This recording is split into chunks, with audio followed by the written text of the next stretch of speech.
Under a blood-red sunset, Redstone, Nevada emerged from the desert, dust swirling in the wind like whispers of trouble on the horizon.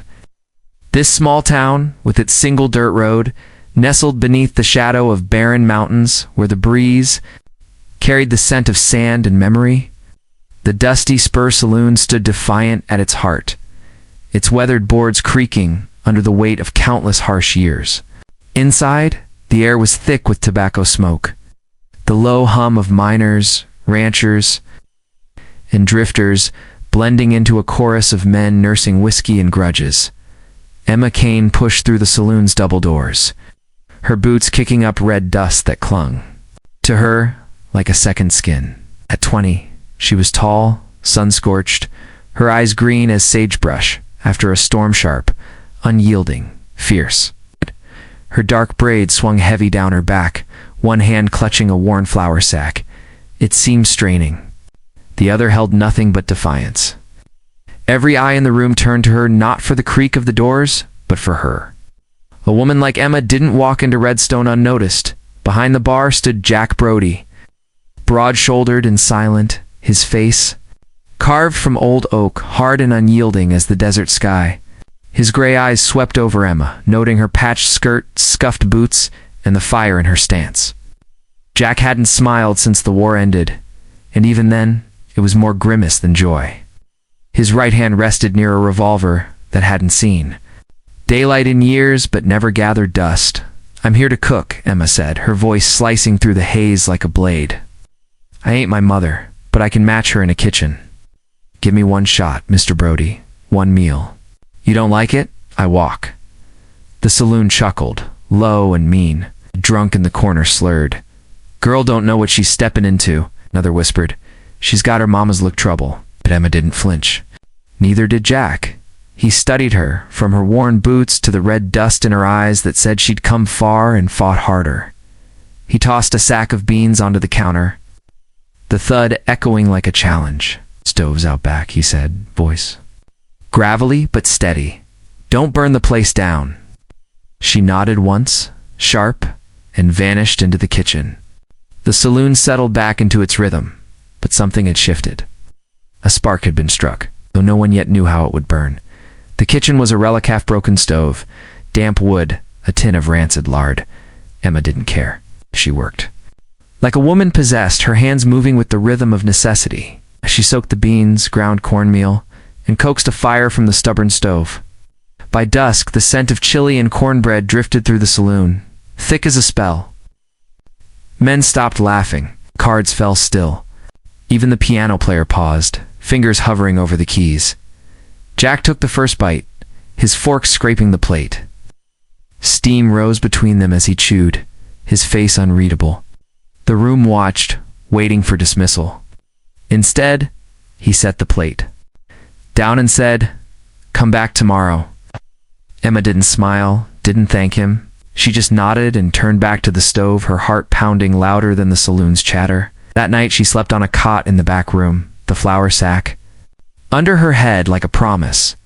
The next day she brought her own skillet, blackened from years of use. The day after, she carried a bundle of dried sage and chili peppers, their scent sharp enough to cut through the whiskey haze. By week's end, men came not for the liquor, but for her stew, her biscuits, her fire. The dusty spur was no longer just a salon, it was Emma's domain. Jack watched her always from a distance. He didn't ask about the scars on her knuckles or why she flinched at loud footsteps. She didn't ask why he slept in the office with a shotgun under his cot, or why his hands shook when the nights grew too quiet. They worked. They breathed. They survived.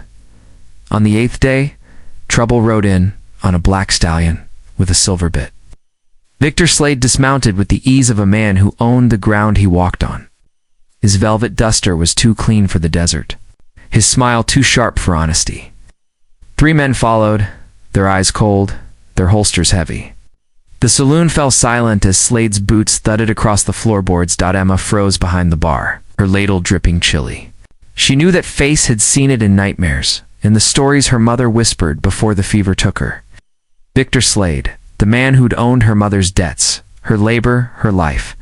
And now, He'd come for Emma. Well, I'll be damned. Slade drawled, his voice smooth as snake oil. Didn't expect to find little Emma Harper this far from the gulch. His eyes flicked to the flour sack on the counter. Still carrying your mama's dreams, I see. Jack stepped forward, his shadow falling across the bar. She works here, he said, low and final. Got business. State it. Otherwise get out. Slade's smile didn't waver, but his hand brushed the hilt of his revolver. I got business with her. Her mama left a Detlin money. Promises Emma's gonna pay it one way or another. Emma's voice came steady, though her heart raced. You want food? You pay like the rest. You want debts? Talk to the grave. My mother's gone. Slade laughed, a sound that curled like smoke. Oh, darling, you don't get to bury what's mine. That land in Willow Creek. It's got my name on it. Hand it over, or I take more than paper. Jack's hand twitched toward his gun, but Emma spoke first. Get out, she said, her eyes burning. You don't scare me anymore. Slade tipped his hat, his grin cruel. We'll see about that. He turned, his men following, leaving the saloon heavy with unspoken threats. That night, Emma sat on the saloon's back steps, her hands trembling as she clutched her mother's locket. Jack found her there, his silhouette dark against the starlit sky. You know him, he said, not a question. She nodded, her voice barely a whisper. He owned my mother her work, her debts, her shame. When she died, he said I owed him everything she couldn't pay. I ran, thought I'd outrun him. Jack crouched beside her, his voice soft but firm. You don't have to run anymore. She looked at him, her eyes searching his. Why are you helping me? He didn't answer right away, just stared at the horizon. Because I know what it's like to fight a man who thinks he owns the world. And because you remind me of someone I lost. Ooh, my sister, he said, his voice rough. Died while I was off fighting a war that didn't matter. Starved, alone. I wasn't there. Emma reached out, her hand brushing his. It was the first time they'd touched, and the air between them crackled. Not her, she said. But I'm not running either. The next morning, Redstone woke to chaos. The town's main well was fouled, its water bitter with a chemical stink. 3 children fell ill, their faces pale as ash. Whispers spread like wildfire slades. Men had been seen near the well at midnight. The townsfolk turned suspicious eyes on Emma, her arrival too close to the trouble for coincidence tank. The grizzled storekeeper stood by her, slamming a fist on his counter. Ain't her fault? That snake Slade's trying to break us? Oh, widow. Clara, a tough old woman with a voice like gravel, brought Emma a stack of plates and a warning. They'll blame you till you prove 'em wrong, girl. Keep cooking, Emma did. She boiled water from a backup spring, cooked vats of soup, and fed the sick, her hands steady, even as her heart raced. Jack watched her, his silence a shield. But the whispers grew louder, and the town's trust wavered. A week later, a girl stumbled into the saloon, her dress torn, one boot missing. Lily, barely 16, collapsed at Emma's feet, her eyes wide with fear. He's cumin, she gasped. Slade. He's gonna burn this town if you don't give him what he wants. Emma knelt, offering water. How do you know him? Lily's voice shook. I ran from his camp, heard him talking. He's got men, guns, and a grudge. Says you belong to him. Jack's jaw tightened. He's wrong. Lily handed Emma a crumpled map stolen from Slade's saddlebag. It marked Black Gulch, a lawless canyon 2 days south. Emma's fingers traced the lines, her resolve hardening. He won't take me, she said. Not this time. The tension broke when Slade's men struck again.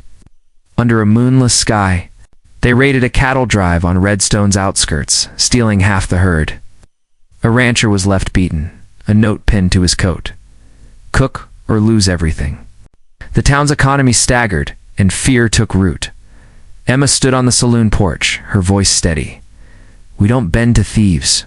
Jack nodded, his eyes scanning the horizon. Then we fight. They fortified the saloon-bordered windows, hid rifles, stored food in a crawl space. Lily learned to load a gun, her small hands trembling but determined. The town rallied, some out of loyalty, others out of desperation. Hank brought beans. Widow Clara donated a shotgun. Sheriff Amos, old and limping, muttered about justice, but stayed close. The fire came at midnight, a spark that grew into a beast. The saloon stable went up in flames, horses screaming in the dark. Emma ran barefoot through the smoke, freeing her mare, Daisy, as Jack hauled buckets from the creek. They saved the animals, but the stable was ash, along with half their supplies. The town gathered at dawn, faces grim. Emma stood in the soot, her dress singed, and said, "We rebuild." No one argued. They hammered beams, patched roofs, and shared what little they had. Emma cooked over an open fire, her flapjacks charred but defiant. The food wasn't perfect, but it was hope, and Redstone ate it greedily. The betrayal came quietly. Honks. Son, Tom, barely 18, slipped into the saloon at dusk, his eyes guilty. I told him, he confessed. Slade's men offered me money, showed him where you hide the bullets. Emma's stomach dropped. Jack grabbed Tom's collar, his voice low. You know what you've done? Tom nodded, tears falling. I'm sorry. Emma stepped between them. No time for sorry. We moved the ammo. Now. They worked through the night, relocating cartridges to a root cellar behind Widow Claire's bakery. But the damage was done. Slade knew their weaknesses. The next blow was personal. Widow Claire's grandson, 8-year-old Ben, vanished from the schoolhouse. A note was found in his place. Surrender, Emma, or the boy burns. The town erupted, fear turning to fury. Clara clutched Emma's arm, her voice breaking. Bring him back. Emma's eyes burned with rage. She and Jack rode to the edge of town, tracking hoof prints to a dry wash. There, they found Ben tied to a tree, unharmed but terrified. Slade's men had fled, but the message was clear. No one was safe. The town's resolve hardened. They weren't just fighting for Emma, now they were fighting for themselves. Emma's hands were raw from reloading rifles, her aim now deadly. Jack taught her in the desert, his voice patient but firm. Out! Don't grip too tight. Let it balance. Their hands brushed as he adjusted her stance, the air heavy with unspoken things. Her heart raced, not from fear but from something new, something dangerous. Jack's eyes held hers a moment too long, and she wondered what he saw her mother's. Ghost or something more? You're ready, he said one night, as she hit a bottle dead center. For what? She asked. For whatever comes. Lily's map became their guide. It showed Black Gulch, a maze of canyons where law didn't reach. Emma studied it by lamplight, her fingers tracing trails marked in charcoal. He's there, she said. I can feel it. Jack nodded, his face unreadable. Then we go to him. The town protested, too dangerous, too reckless. But Emma was done waiting. He's taken enough, she said. My mother, my peace, my home. No more? They rode out before dawn, Emma and Jack, their horses kicking up dust under a fading moon. No goodbyes, just a line scratched in the dirt outside the saloon. This far, no further. The desert stretched endless, its silence a warning. Emma's locket bounced against her chest. Her mother's face inside a reminder of what she'd lost, then what she'd fight for. Jack rode a half step behind, his rifle slung across his back. You don't have to do this, he said. She didn't. Look at him. You don't have to come. Was never not comin', he replied. And the words settled between them like a vow. Black Gulch appeared at dusk, a scar of a town carved into the desert. Its saloon glowed like a lantern, new and gaudy in a place that reeked of decay. Eyes watched from every shadow, porches, windows, alleys. Emma's skin prickled. He's here, she said, her voice low. They tied their horses and walked down. The main street, no disguise, no hesitation. The saloon doors creaked as they stepped inside, smoke and whiskey hitting them like a fist. Men crowded the tables, their polished boots and cold eyes marking them as Slades. At the back, in a high-backed chair, sat Victor Slade. His navy coat gleamed, a gold watch chain catching the light. A scar from Jack's bullet marred his arm, but he moved like it was nothing. He raised a glass as Emma entered, his smile venomous. "Well, ain't this a picture," he said. "Emma Harper, come to cook or to burn?" Emma stepped forward, her voice steady. "Want you to leave Redstone. Alone. The people, the girl, me." Slade laughed, rising slow. "You rode all this way to beg? Your mama tried that. Didn't work." "You gave her bruises," Emma snapped. "You gave her shame." "I'm not her, no," Slade said, stepping closer. "You're worse. You think you can take what's mine?" Jack raised his rifle, his voice cold. "She ain't yours." Saloon froze, hands hovering over holsters. Slade's eyes flicked to Jack, then back to Emma. "You gonna shoot me in front of my men? Turn into the killer they say you are?" Emma's hand rested on her knife, her mother's locket heavy against her chest. "I don't need to kill you," she said. "I just need them to see you. It happened fast." Slade lunged his hand, reaching for his gun. Emma ducked, sweeping his leg, sending him crashing to the floor. He swung wide, his fists grazing her ribs. Pain flared, but she held firm. Jack fired a warning shot into the ceiling, dust raining down. "Try that again," Jack growled, and I aimed lower. Slade staggered up, blood at his mouth, his grin faltering. The men around him hesitated, their loyalty wavering. Emma set her knife on the bar, inches from his hand. "You get a choice," she said. "Leave now, or face what's coming." Slade's eyes darkened. "You'll regret this." "No," she said. "You will." The sheriff of Black Gulch, an old man with a cough and a badge, burst through the doors. He took one look at Slade, disarmed and bleeding, and said, "I never liked you." He cuffed Slade, citing kidnapping and arson, promising a real trial in Carson City. Emma and Jack watched as Slade was dragged away, his curses echoing. In the dust, the saloon emptied, his men scattering like roaches. Emma's legs shook, but she stood tall, her hand brushing Jack's. He squeezed it once. Brief but steady, they rode back to Redstone under a full sky, the desert quiet but alive. Emma's heart was heavy, not with victory but with the weight. Of what she'd done, she'd faced her mother's ghost, and won. But the cost was written in her scars. Jack rode beside her, his silence a comfort. "You did good," he said finally. She smiled, small and tired. "We did." Redstone greeted them with open arms. Lily ran to Emma, tears in her eyes, and hugged her fierce. "I burned the tarts," she said, laughing through sobs. "Perfect." Emma replied, her own laugh breaking free. The town rebuilt, not just the saloon, but its spirit. Emma cooked her kitchen a beacon. Lily opened a bakery, her sweet rolls selling out by noon. Jack built a cabin west of town, his hammer steady, his eyes softer when they met Emma's. Weeks later, a letter appeared on Emma's porch. "He's not going to hang, no sender, just truth." Slade's money and connections had twisted the law again. Emma burned the letter, her jaw tight. "He's coming," she told Jack and Lily. Jack checked his rifle, his face grim. "Then we're ready." Town fortified again, not out of fear, but principle. Doors were reinforced, ammunition stockpiled. Lily dug a root cellar, her hands steady now. Emma cooked, feeding the town's hope with every meal. One night she danced with Jack by the fire, Lily's harmonica singing soft, his hand on her waist. Felt like home, but his eyes kept drifting south.